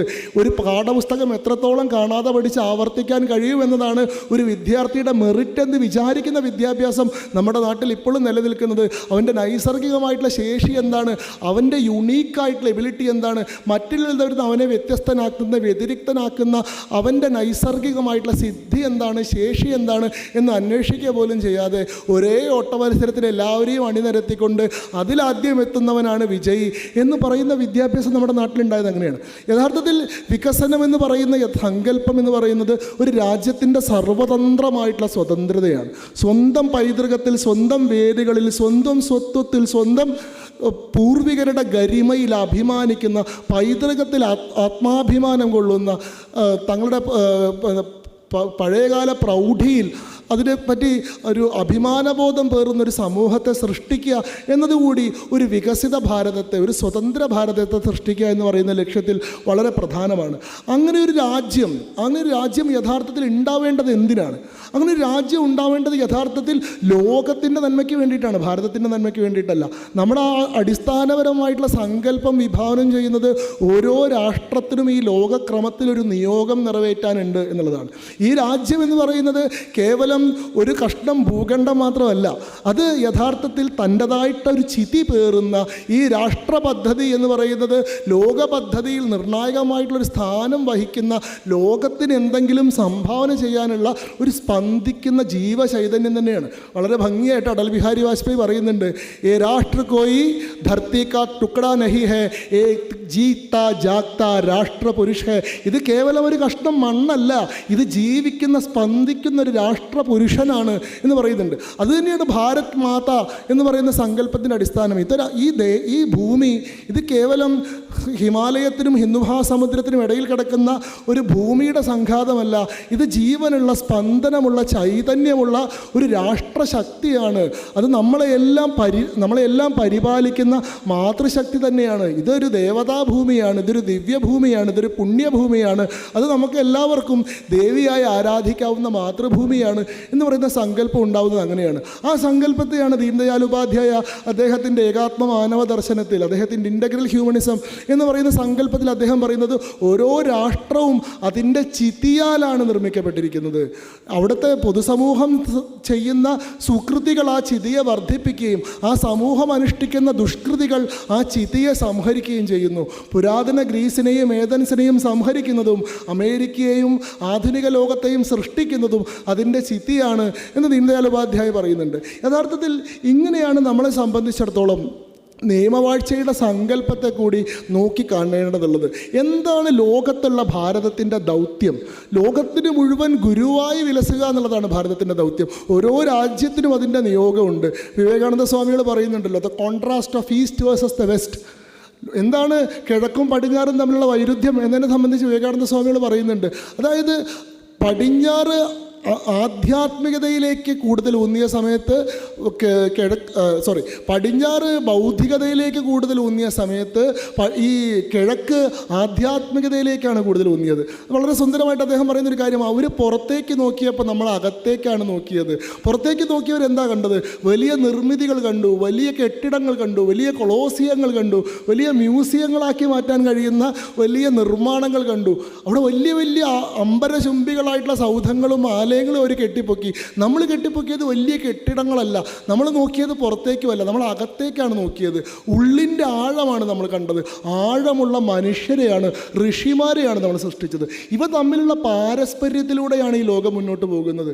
ഈ വെസ്റ്റിന് വേണ്ട ആ സ്പിരിച്വൽ ഗൈഡൻസ് ഈസ്റ്റിന് വേണ്ട മെറ്റീരിയൽ പ്രോസ്പെക്ട്സ് വെസ്റ്റും കൊടുക്കുന്നൊരു മോഡലിൽ നിന്നാണ് ഈ സിൽക്ക് റൂട്ട് പോലെയുള്ള സംവിധാനങ്ങൾ തന്നെ, വ്യാപാരത്തിൻ്റെ വലിയൊരു ഇടനാഴി തന്നെ ലോകത്തിൽ സൃഷ്ടിക്കപ്പെടുന്നത്. അങ്ങനെയുള്ളൊരു ആധ്യാത്മികതയുടെ ഒരു സംഭരണിയായിട്ടാണ്, ലോകത്തിന് മുഴുവൻ ശരിയായിട്ടുള്ള ദിശാബോധം പകരുന്ന, ലോകത്തെ ശരിയായ മാർഗത്തിൽ തന്നെ നടക്കുന്നു എന്ന് ഉറപ്പാക്കുന്ന ഒരു ആചാര്യൻ്റെ സ്ഥാനമാണ്, ഒരു വിശ്വഗുരുവിൻ്റെ സ്ഥാനമാണ്.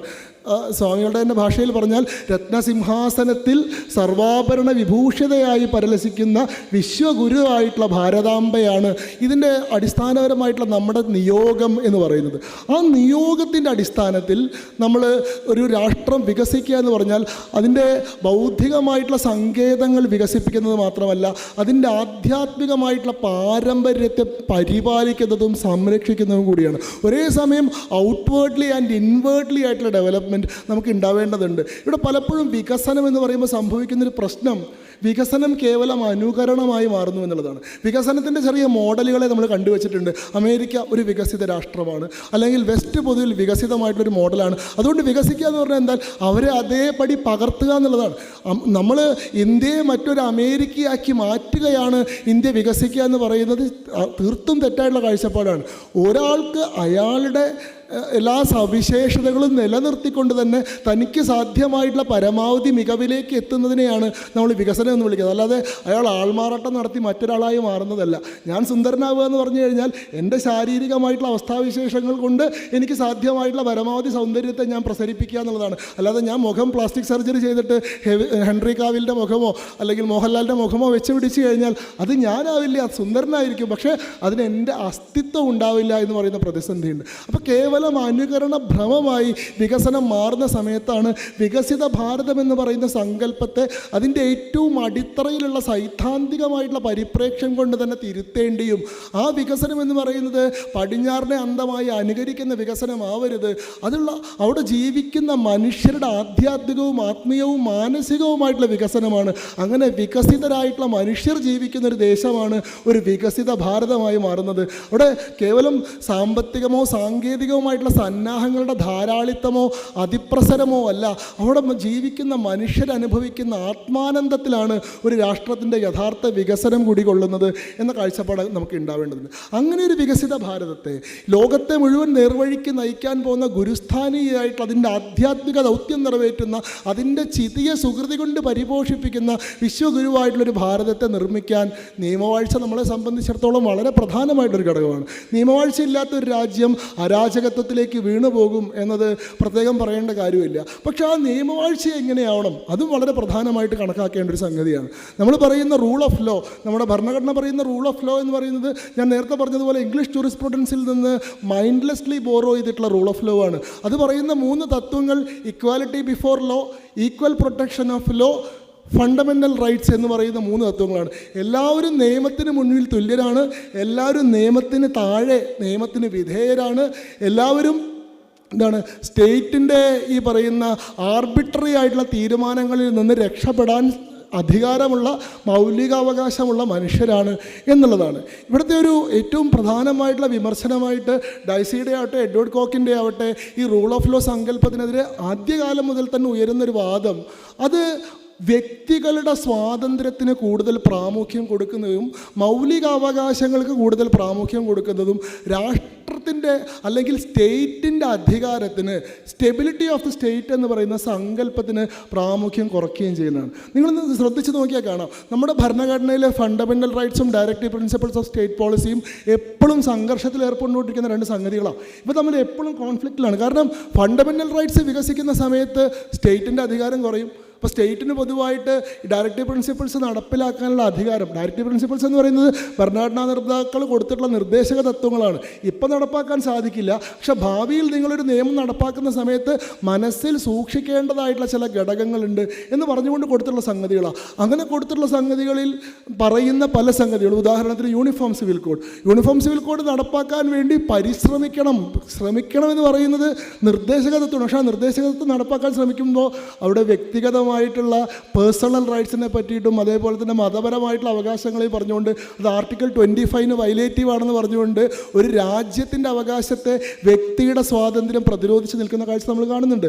അതേപോലെ തന്നെ പ്രൊട്ടക്ഷൻ ഓഫ് കൗ, ഇപ്പോൾ ഗോവധ നിരോധനം ഡയറക്റ്റീവ് പ്രിൻസിപ്പിൾസ് നിർദ്ദേശിക്കുന്നതാണ്. അവിടെ അത് പറയുന്ന സമയത്ത് വ്യക്തിയുടെ ഭക്ഷണ സ്വാതന്ത്ര്യം എന്ന് പറയുന്ന ഒരു അവകാശം ഈ പറയുന്ന നിർദ്ദേശക തത്വത്തിനെതിരെയുള്ളൊരു പടവാളായി മാറുന്നത് നമ്മൾ കാണുന്നുണ്ട്.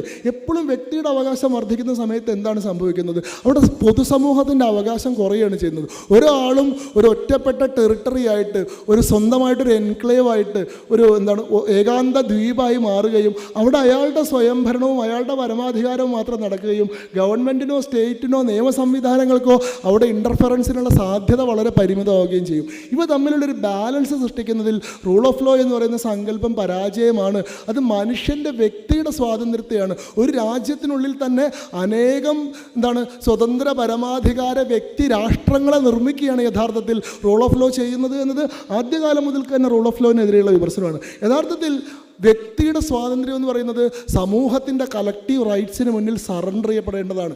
വ്യക്തിയല്ല, യഥാർത്ഥത്തിൽ രാഷ്ട്രമാണ്, സമൂഹമാണ് പ്രധാനം. മഹാഭാരതത്തിൽ വളരെ സുന്ദരമായിട്ടൊരു സന്ദർഭം അത് പറയുന്നുണ്ട്.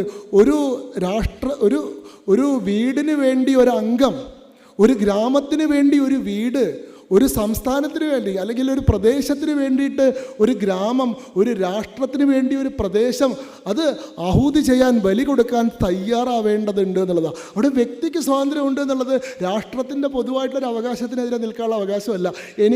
ഞാൻ ഉണ്ടാക്കിയിട്ടുള്ള വീട്ടിൽ താമസിക്കാനുള്ള അധികാരമുണ്ട് എന്നുള്ളത് എത്രയോ തലമുറകൾക്ക് അനുഭവിക്കേണ്ടതാകുന്ന ഒരു നാഷണൽ ഹൈവേക്കെതിരായിട്ടൊരു പ്രതിഷേധം നടത്തിയിട്ട് ആ പദ്ധതി ഉപേക്ഷിക്കപ്പെടുന്നുവെന്ന് ഉറപ്പുവരുത്താനുള്ള എൻ്റെ അവകാശമാകുന്നില്ല.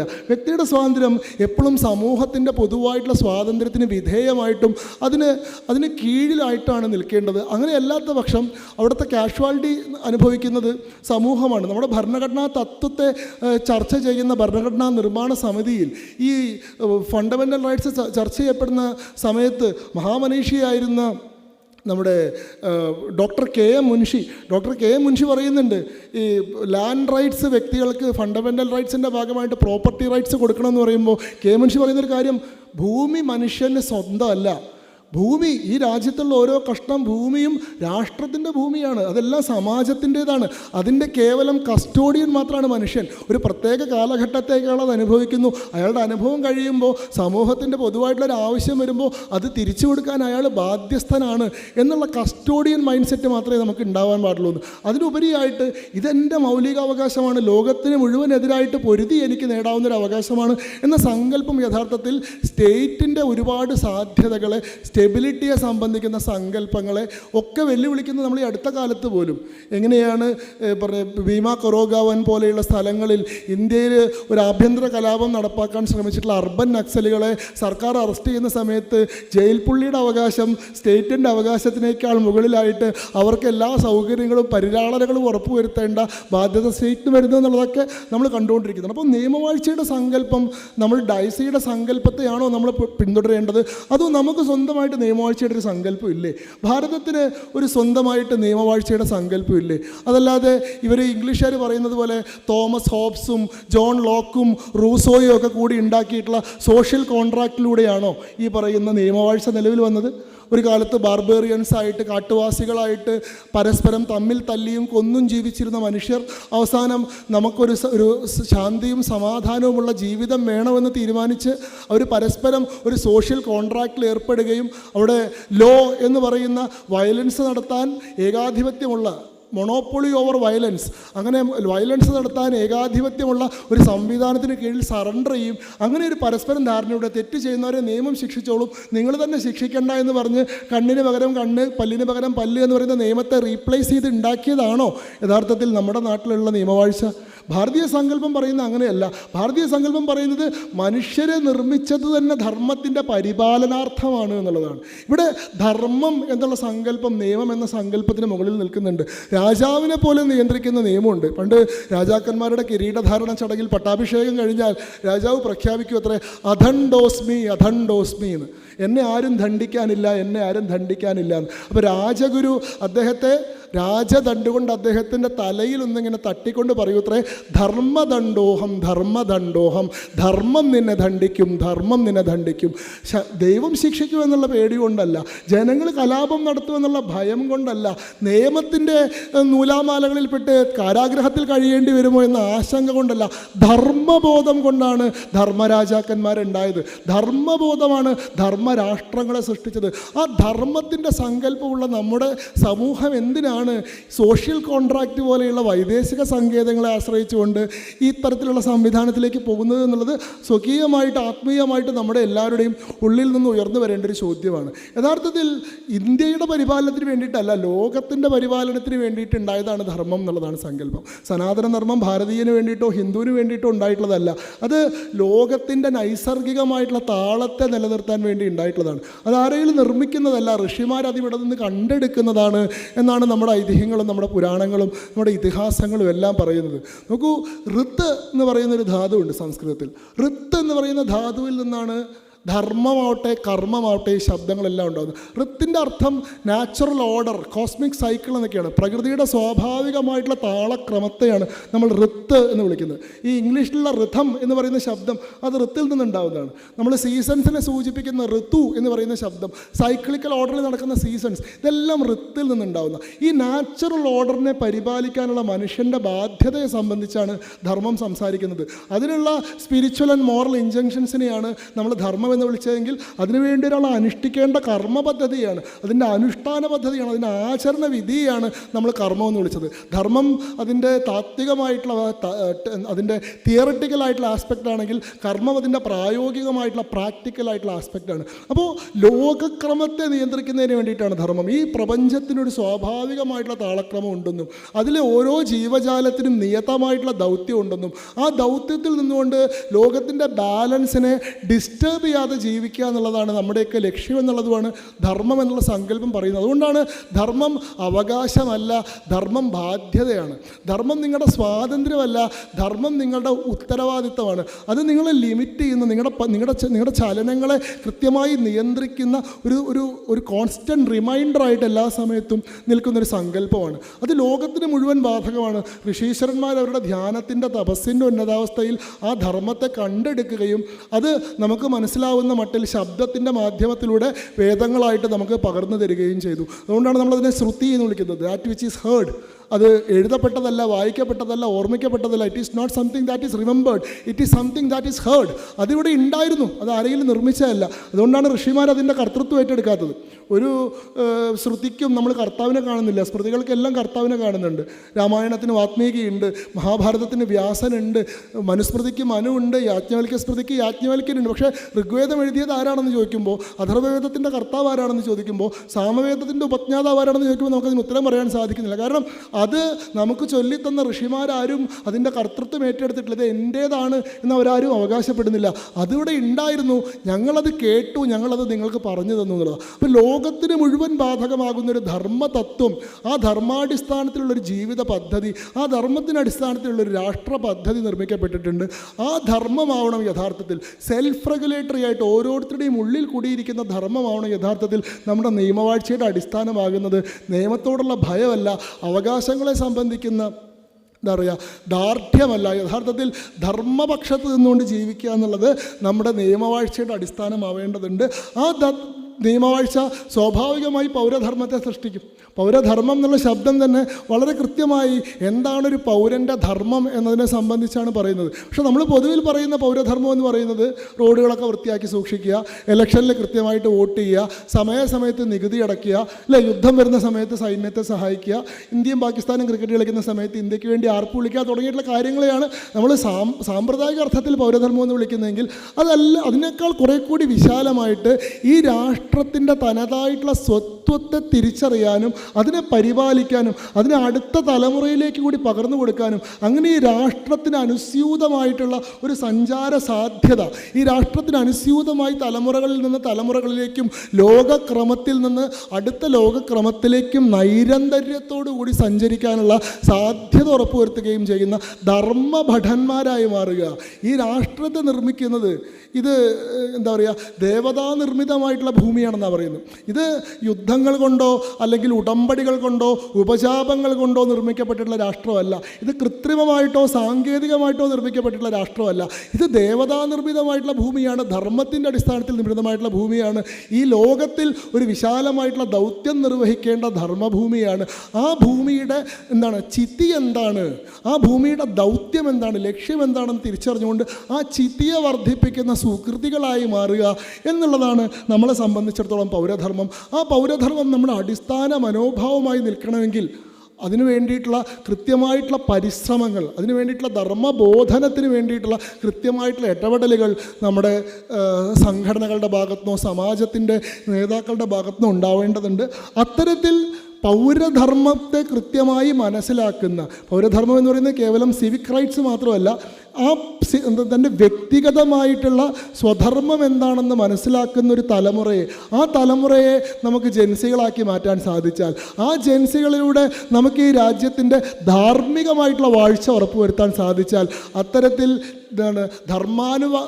ധർമാനുകൂലികളായിട്ടുള്ള ജൻസികൾ നടത്തുന്ന ധർമ്മവാഴ്ചയിലൂടെ പരിണമിക്കുന്ന രാഷ്ട്രം സ്വാഭാവികമായി വികസിത ഭാരതം തന്നെയായി മാറും. അതിന് വികസിത ഭാരതമല്ലാതെ മറ്റൊന്നും ആവാൻ സാധ്യമല്ല എന്നുള്ളൊരു പ്രമേയത്തിൽ നിന്നുകൊണ്ടാണ് ഞാൻ സംസാരിക്കുന്നത്. ഇവിടെ എങ്ങനെയാണ് ഈ പറയുന്ന ജൻസികളിലേക്ക് ഈ ഒരു ബോധത്തെ കൊണ്ടുവരേണ്ടത് എന്നുള്ളത് വളരെ പ്രധാനമായിട്ടുള്ള പ്രശ്നമാണ്. പ്രത്യേകിച്ചും രാഷ്ട്രീയ പ്രവർത്തകൻ എന്നുള്ള രീതിയിൽ ഞാനൊക്കെ അനുഭവിക്കുന്ന ഏറ്റവും പ്രധാനമായിട്ടുള്ളൊരു സങ്കേതം ജൻസികളുടെ ചരിത്ര ബോധവുമായി ബന്ധപ്പെട്ട് നിൽക്കുന്നതാണ്.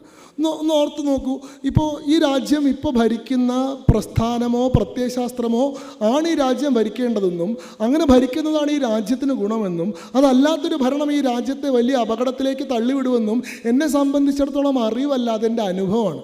നമ്മളത് കണ്ടതാണ്. ഒരുപക്ഷെ 35 വയസ്സാണ് എൻ്റെ പ്രായം. ഞാൻ 1990 ജനിച്ചിട്ടുള്ള ആളാണ്. ഞാൻ സാങ്കേതികമായിട്ട് മില്ലേനിയലാണ്. ഈ ജൻസികൾക്കും ഈ പറയുന്ന എന്താ പറയുക 1980-നും 97-നും ചടച്ചിട്ടുള്ള ജെൻ എക്സിനും ഇടയിൽ നിന്ന് ഒരു ഉടമ്പടി സംസാരിക്കാനോ ഒരു മധ്യസ്ഥ ശ്രമം നടത്താനോ വേണ്ടിയിട്ടാവും ഒരുപക്ഷെ ഇതിൻ്റെ ഇടയിൽ നിൽക്കുന്ന എന്നെ ഇവിടെ ചുമതലപ്പെടുത്തിയിട്ടുള്ളത് ഞാൻ വിചാരിക്കുകയാണ്. അങ്ങനെയാണെങ്കിൽ ഇവിടെ നമ്മൾ ഏറ്റവും പ്രാഥമികമായിട്ട് മനസ്സിലാക്കേണ്ട പ്രശ്നം UPA സർക്കാരിനെ ഒരു ജൻസിക്കും അറിയില്ല. കാരണം അവർ വോട്ട് ചെയ്യുന്ന മനുഷ്യരാവുന്ന സമയത്ത്, അല്ലെങ്കിൽ അവർ രാഷ്ട്രീയത്തിൽ ഇടപെടുന്ന മനുഷ്യരാവുന്ന സമയത്ത് ഈ രാജ്യം മാറിക്കഴിഞ്ഞിട്ടുണ്ടായിരുന്നു. നമുക്ക് 97 ജനിച്ചിട്ടുള്ള മനുഷ്യൻ 2012 വരെയുള്ള കാലഘട്ടത്തിൽ ജനിച്ചിട്ടുള്ള മനുഷ്യനിൽ ഏറ്റവും പ്രായമുള്ള കുട്ടി രാഷ്ട്രീയം ചിന്തിച്ചു തുടങ്ങിയിട്ടുള്ള 14 വയസ്സിൽ ഇവിടെ രാജ്യത്ത് നരേന്ദ്രമോദിയുടെ സർക്കാർ ഭരണത്തിൽ വന്നു കഴിഞ്ഞിട്ടുണ്ട്. അവർക്ക് UPA സർക്കാർ ഈ രാജ്യത്തോട് ചെയ്തിട്ടുള്ളത് എന്താണെന്നറിയില്ല. 1,00,000 കോടി രൂപയുടെ അഴിമതികളെ സംബന്ധിച്ച് അവർക്ക് അറിയില്ല. അവർക്ക് കോൾഗേറ്റ് സ്കാമിനെ പറ്റി അറിയില്ല. അവർക്ക് 3G സ്കാമിനെ പറ്റി അറിയില്ല. അവർ മുംബൈ താജ് അറ്റാക്ക് കണ്ടിട്ടില്ല. അവർ പാർലമെൻറ്റ് അറ്റാക്ക് കണ്ടിട്ടില്ല. അവർ ഈ രാജ്യത്തിൻ്റെ നിർണായകമായിട്ടുള്ള ചരിത്രത്തിൻ്റെ സന്ദർഭങ്ങളിലൊന്നും അവരുണ്ടായിട്ടില്ല. അവരെ സംബന്ധിച്ചിടത്തോളം ആദ്യം തൊട്ടേ കാണുന്നത് ഈ രാജ്യം എല്ലാ കാലത്തും ഹിന്ദുത്വ ശക്തികൾ തന്നെ ഭരിച്ചുകൊണ്ടിരിക്കുകയാണ്. അവരെ സംബന്ധിച്ചിടത്തോളം അതാണ് സ്റ്റഡി സ്റ്റേറ്റ്, അതാണ് ഈ രാജ്യത്തിൻ്റെ സ്ഥായി ആയിട്ടുള്ള സ്വഭാവം. അവിടെ ഉണ്ടാവുന്ന ആൻറ്റി ഇൻക്യുംബൻസി, ഏത് വ്യവസ്ഥയും കുറേ കാലം തുടർന്ന് വന്നു കഴിഞ്ഞാൽ അതിനെതിരായിട്ടുള്ള പരിവർത്തനത്തിന് വേണ്ടിയിട്ടുള്ളൊരു ശ്രമമുണ്ട്, ആൻറ്റി ഇൻക്യുബൻസി ഉണ്ടാവും. ഇതിനെ മാറ്റിയിട്ട് പുതിയൊരു വ്യവസ്ഥ സ്ഥാപിക്കേണ്ടതല്ലേ, ഇത് തന്നെ ഇങ്ങനെ എല്ലാ കാലത്തും തുടർന്നാൽ മതിയോ എന്നൊരു ചിന്തയുണ്ടാവും. ആ ചിന്തയെ പ്രതിരോധിക്കുന്നത് ഇതിന് പകരമായി വരാൻ സാധ്യതയുള്ളവരുടെ സ്വഭാവം എന്താണ്, അവരിവിടെ ഉണ്ടായ സമയത്തുള്ള നമ്മുടെ അനുഭവം എന്താണ് എന്ന അറിവാണ്. ആ അറിവില്ലാത്തവരെ അത് ബോധ്യപ്പെടുത്തുക എന്നുള്ളതാണ് ഏറ്റവും അടിസ്ഥാനപരമായിട്ടുള്ള രാഷ്ട്രീയ പ്രവർത്തനം. അവരെ സംബന്ധിച്ചിടത്തോളം ഈ രാജ്യം എങ്ങനെയാണ് 1947 നിന്ന് നമ്മളിന്ന് സംസാരിക്കുന്ന 2026 എത്തിയത്, ഇതിനിടയിലുള്ള നിർണായകമായിട്ടുള്ള ചരിത്ര സന്ദർഭങ്ങൾ എന്തൊക്കെയാണ്, എങ്ങനെയാണ് ഈ രാജ്യത്തിൻ്റെ രാഷ്ട്രീയം ഈ മട്ടിൽ വികസിക്കുന്നത്, ഈ മട്ടിൽ പരിവർത്തനപ്പെടുന്നത് എന്നത് അവരെ ഉദ്ബോധിപ്പിക്കുക എന്ന് പറയുന്നത് വളരെ പ്രയാസമുള്ളൊരു കാര്യമാണ്. അപ്പോൾ അതായിരിക്കണം നമ്മളെ സംബന്ധിച്ചിടത്തോളം ഏറ്റവും പ്രധാനമായിട്ടുള്ള കാര്യം. ആ കാര്യത്തിനോടൊപ്പം തന്നെ നമ്മൾ ഒരു കൃത്യമായിട്ടുള്ളൊരു ഒരു ഒരു ഒരു ആശയപരമായിട്ടുള്ള വ്യക്തത നമുക്ക് ഈ കാര്യത്തിൽ ഉണ്ടാവേണ്ടതുണ്ടെന്ന് ഞാൻ വിചാരിക്കുക. ഞാൻ ഈ സെഷനിൽ ആരംഭിക്കുന്നത് പരമേശ്വർജിയെ പറ്റി പറഞ്ഞുകൊണ്ടാണ്. ഒരു പക്ഷേ പരമേശ്വർജിയെ പറ്റി പറഞ്ഞുകൊണ്ട് തന്നെ അവസാനിപ്പിക്കുന്നതായിരിക്കും അതിലൊരു കാവ്യഭംഗി എന്ന് തോന്നുന്നു. നോക്കൂ, ഞാൻ വിചാരകേന്ദ്രത്തിൽ താമസിക്കുന്ന സമയത്ത് ഞാൻ ലോ കോളേജിൽ പഠിക്കുന്ന വിദ്യാർത്ഥിയാണ്. തിരുവനന്തപുരം ഗവൺമെൻറ് ലോ കോളേജിൽ നിരവധി സംഘർഷങ്ങളിൽ ഏർപ്പെടുന്ന, SFIക്കാരുമായിട്ട് കായികമായിട്ടുള്ള സംഘർഷത്തിൽ ഏർപ്പെടുന്ന എൻ്റെ മുൻവശത്തെ ഒരു പല്ല് അവരുടെ അടി കൊണ്ട് പോയതാട്ടോ, ഇത് വെച്ചവല്ല, കണ്ണൊക്കെ ചവിട്ടുകൊണ്ട് കലങ്ങിയതാണ്. മേലാസകലം പരിക്ക് പറ്റി ഞാൻ ദിവസങ്ങളോളം ആശുപത്രി കിടന്നിട്ടുണ്ട്. അങ്ങനെ കായികമായിട്ടുള്ള ആക്രമണമൊക്കെ കഴിഞ്ഞിട്ടാണ് ഞാൻ വിചാരകേന്ദ്രത്തിൽ വരുന്നത്. പിന്നീട് എനിക്ക് ബുദ്ധിമുട്ടൊന്നും ഉണ്ടായിട്ടില്ല കേട്ടോ. പരമേശ്വർജി എന്നോട് പറഞ്ഞൊരു വാചകം, ഇവിടെ നിൽക്കുന്ന കാലത്ത് നിങ്ങളുടെ സുരക്ഷ ഞങ്ങൾ ഉറപ്പുവരുത്തും, പക്ഷേ നിങ്ങളിവിടെ നിൽക്കുന്ന സമയത്ത് ഞങ്ങളുടെ സുരക്ഷ നിങ്ങളും ഉറപ്പുവരുത്തണം എന്നുള്ള. തന്നെ കൊണ്ട് ഞങ്ങൾക്ക് ഉപദ്രവമൊന്നും ഉണ്ടാവരുത്, ഞങ്ങളുടെ ചീത്തപ്പേര് ഉണ്ടാക്കരുത് എന്നുള്ളതാണ് അദ്ദേഹം ഉദ്ദേശിച്ചത്. അത് ഞാൻ അങ്ങനെ തന്നെ പാലിക്കുകയും ചെയ്തിട്ടുണ്ട്. പക്ഷേ എല്ലാ ദിവസവും അദ്ദേഹവുമായിട്ട് ചില സംശയങ്ങൾ ചോദിക്കാനോ എന്തെങ്കിലുമൊക്കെ അദ്ദേഹത്തിൽ നിന്ന് അറിയാനോ ഒക്കെ സാധിച്ചിരുന്നൊരു സമയത്ത് ഞാൻ അവിടെ ചോദിച്ചിട്ടുള്ളൊരു ചോദ്യമുണ്ട്. സത്യത്തിൽ നമ്മുടെ ഈ വിദ്യാർത്ഥി സംഘടനകളൊക്കെ തമ്മിൽ എന്താണ് വ്യത്യാസം? ABVP ആവട്ടെ, SFI ആവട്ടെ, KSU ആവട്ടെ, ഇവരുടെ കൊടിയുടെ നിറത്തിൽ വ്യത്യാസമുണ്ട്, ഇവർ വിളിക്കുന്ന മുദ്രാവാക്യത്തിൽ വ്യത്യാസമുണ്ട് എന്നുള്ളത് ഒഴിച്ചു കഴിഞ്ഞാൽ ഇവരൊക്കെ ഏർപ്പെടുന്ന രാഷ്ട്രീയ പ്രവർത്തനം ഒന്ന് തന്നെയാണ്. വിദ്യാർത്ഥികളുടെ അവകാശത്തിന് വേണ്ടി എന്ന് പറഞ്ഞുകൊണ്ട് സമരം ചെയ്യുന്നു, ക്ലാസ്സുകൾ ബഹിഷ്കരിക്കുന്നു, പ്രിൻസിപ്പളെ ഗരാവോ ചെയ്യുന്നു, മുദ്രാവാക്യങ്ങൾ വിളിക്കുന്നു, സംഘർഷത്തിൽ ഏർപ്പെടുന്നു, അല്ലേ, തല്ലിപ്പൊളിക്കുന്നു. ഇതൊക്കെ തന്നെയാണ് എല്ലാവരും ചെയ്യുന്നത്. അത് കൊടി കൊണ്ടാണ് നമുക്കൊരു വ്യത്യാസം മനസ്സിലാവുന്നത്, പ്രവർത്തന പദ്ധതിയിൽ വ്യത്യാസമൊന്നും മനസ്സിലാവുന്നില്ല. അപ്പോൾ എന്താണ് ഈ നമ്മൾ, എന്താണ് ഈ അവർ, എന്താണ് ഇതിൻ്റെ ഒരു ഐഡിയോളജിക്കൽ ക്ലാരിറ്റി ചോദിച്ച സമയത്ത് പരമേശ്വർജി എനിക്ക് പറഞ്ഞു തന്നിട്ടുള്ള വളരെ സുന്ദരമായിട്ടുള്ളൊരു മറുപടി ഉണ്ട്.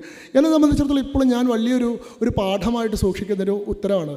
അദ്ദേഹം എന്നോട് പറഞ്ഞത് അവർ സമര സംഘടനകളാണ്, നമ്മൾ സർഗ സംഘടനകളാണ് എന്നുള്ളതാണ്. നോക്കൂ, എന്താണ് ഈ പറയുന്ന ഇടതുപക്ഷ ആശയം അല്ലെങ്കിൽ ഈ ലെഫ്റ്റിസ്റ്റ് ഐഡിയോളജിയും നമ്മുടെ ആശയവും തമ്മിലുള്ള വ്യത്യാസം? അവിടുത്തെ ബേസിക്കായിട്ടുള്ള ഡിഫറൻസ് എന്ന് പറയുന്നത് അവർ ചിന്തിക്കുന്നത് മാറ്റം സമൂഹത്തിൽ സംഭവിക്കണം എന്നാണ്. അവിടെ വ്യക്തിക്കൊരു ഉത്തരവാദിത്വമില്ല. എൻ്റെ ഒരു പ്രശ്നം കൊണ്ടാണ് ഈ ലോകം ഇങ്ങനെ നിൽക്കുന്നത് അവർ ചിന്തിക്കുന്നതില്ല.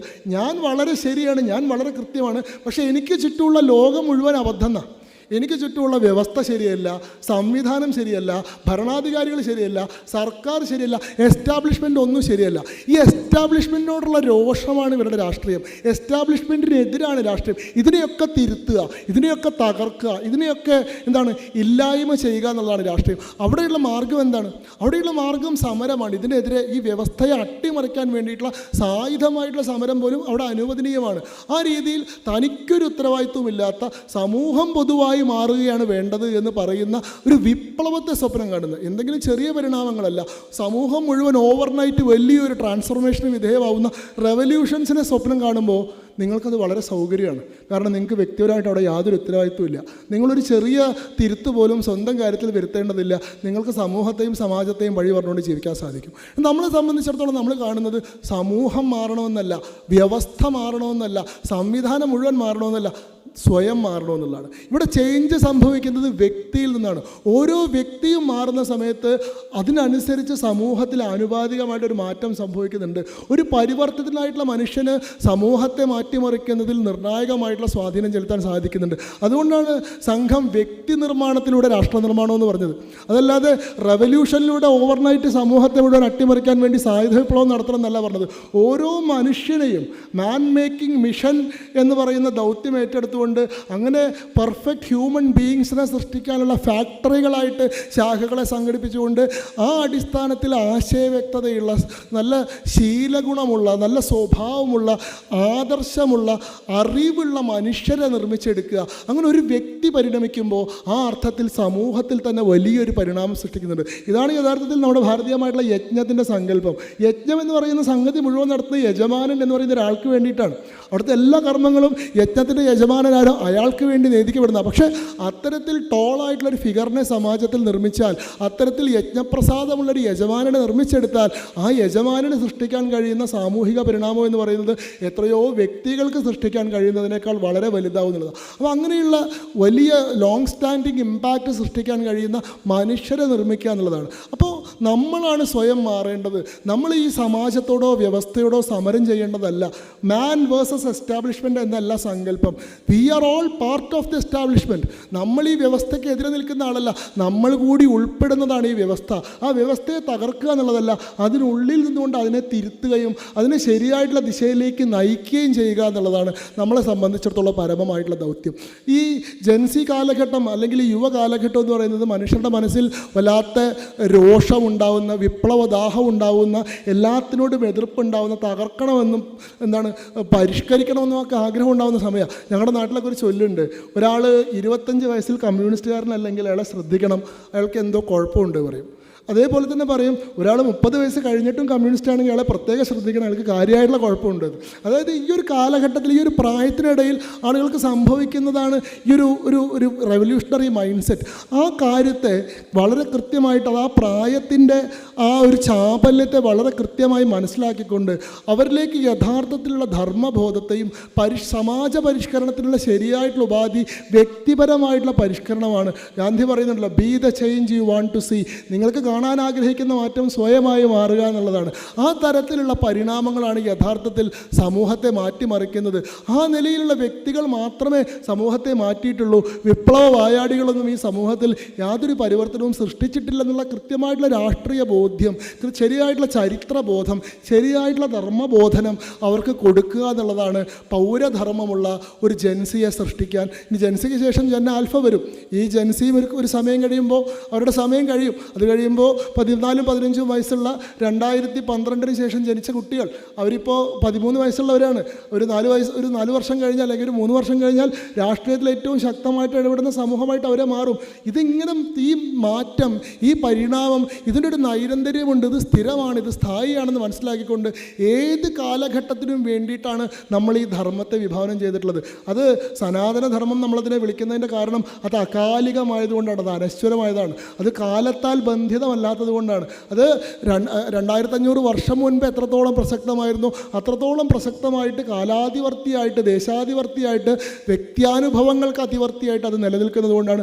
ആ ധർമ്മം കൊണ്ട് ഇവരെ എല്ലാവരെയും ഏത് കാലഘട്ടത്തിലും ഏത് പശ്ചാത്തലത്തിലും നമുക്ക് ശരിയായിട്ടുള്ള മാർഗത്തിലേക്ക് കൊണ്ടുവരാൻ സാധിക്കുമെന്ന് തിരിച്ചറിഞ്ഞുകൊണ്ട് ആ രീതിയിലുള്ള ധർമാനുബോധനത്തെ വളരെ കൃത്യമായിട്ടുള്ളൊരു ദൗത്യമാക്കി ഏറ്റെടുത്തുകൊണ്ട് ആ രീതിയിൽ ധർമ്മപാതയിലൂടെ ധർമ്മഭടരായി സഞ്ചരിക്കുന്ന ഒരു സമാജത്തെ സൃഷ്ടിച്ചെടുക്കുന്നതിലൂടെയാണ് നമ്മൾ യഥാർത്ഥത്തിൽ നിയമവാഴ്ചയല്ല ധർമ്മത്തിൻ്റെ വാഴ്ചയും അതിൻ്റെ അടിസ്ഥാനത്തിൽ വികസിത ഭാരതമല്ല എല്ലാ അർത്ഥത്തിലുമുള്ള വിശ്വഗുരുവായിട്ടുള്ള ഒരു സ്വതന്ത്ര പരമാധികാര ഭാരതത്തെയും നമ്മൾ നിർമ്മിച്ചെടുക്കുക എന്നത് മാത്രം സൂചിപ്പിച്ചുകൊണ്ട് ഞാൻ നിങ്ങളെ വല്ലാതെ മുഷിപ്പിച്ചിട്ടില്ല എന്നുള്ള വിശ്വാസത്തോടു കൂടി, നിങ്ങളുടെ അനുവാദത്തോടു കൂടി ഞാൻ അവസാനിപ്പിക്കുകയാണ്. എല്ലാവർക്കും നന്ദി.